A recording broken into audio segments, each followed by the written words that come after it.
John Glade was born and raised here in the Lehigh Valley. He attended Lehigh University, where he earned a bachelor's degree in industrial engineering in 1976 and an MBA in 1980.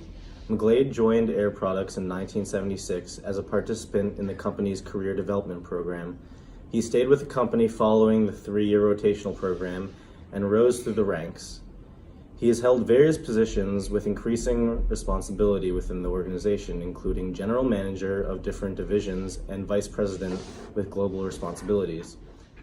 After 30 years at the company, he was appointed president and chief operating officer in 2006 before assuming the role of chairman and CEO in 2008. He served as CEO of Air Products until 2014, when he retired after 38 years with the company. During his time at Air Products, John was an advocate in the community, urging for increased support of vocational and technical education, which is critical to the success of many companies. He was named CEO Champion of the Year by Skills USA for his work in this area. Air Products is not the only company that John has made an impact on.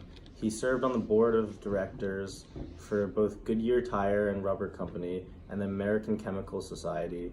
Giving back to his alma mater, John is also a trustee at Lehigh University. Along his journey, John met his wife, Brenda McGlade, who has also made an impact in her community. Brenda has devoted her life to working with children in her community and has been able to make a positive impact on their lives. Brenda has taken courses in music business and real estate, but her main passion has always seemed to be helping kids. In fact, Brenda used to work at the Turner Street Clubhouse to help kids reenact different plays. During this role, she was able to build a mutual respect and bond with the children that she worked with. Brenda and the children became so close that she even considered them her kids. By mentoring the children, Brenda was able to learn different aspects of leadership. Today, John and Brenda are both happily enjoying retirement in Florida. By analyzing both John and Brenda's careers, we have been able to pull valuable leadership insights. As previously mentioned, John has held many different leadership positions during his time at Air Products. In these positions, John has learned how to differentiate between a manager and a leader. What's the difference between a leader and a manager? There's no black and white answer to that. What I can say is maybe put two demarcations out there. One is, you can't be a good leader if you're not a good manager. So every leader is a manager, in my humble opinion. Not every manager is a leader. And the differentiation is, a manager has a team that has a set of tasks or goals and objectives that have to be accomplished. And they can be accomplished if he's a good manager or she's a good manager. By setting the right tone and by setting the right goals and objectives.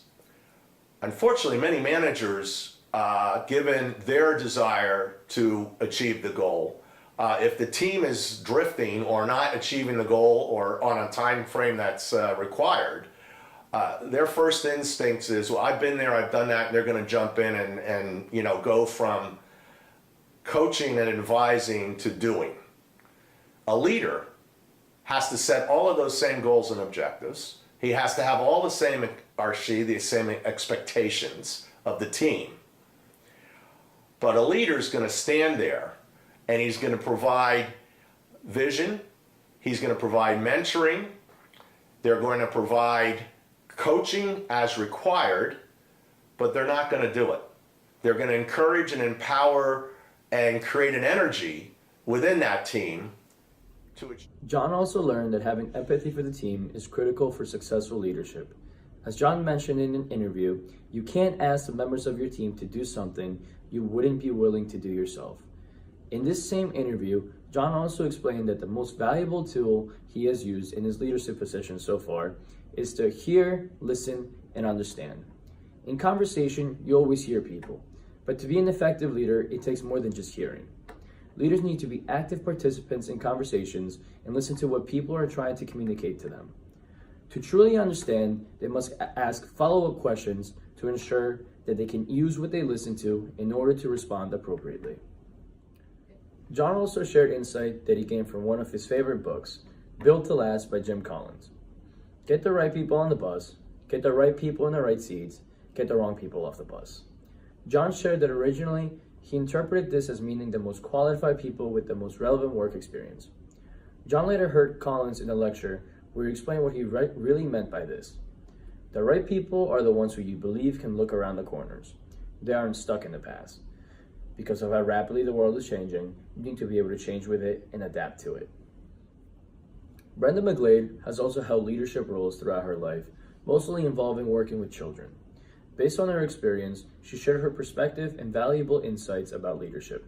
One of the most valuable pieces of insights shared by Brenda is about trust. Kids are the perfect proof that trust is key to effective leadership. In directing children's plays, Brenda learned that kids can see right through you.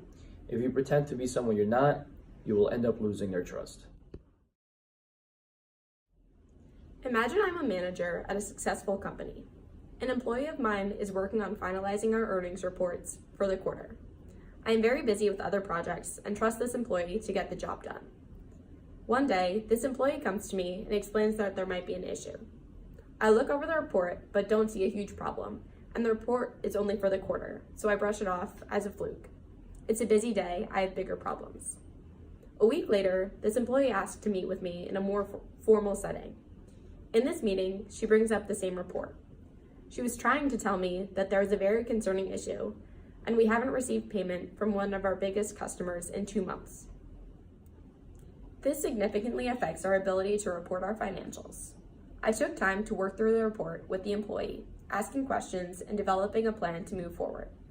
After this meeting, I understood the concern she tried to present initially. The first time she came to me, I was too busy and didn't take the time to listen to what she was saying. From this experience, I learned that my employees' concerns should also be my concerns, and I need to not only hear, but also listen and understand what they're saying.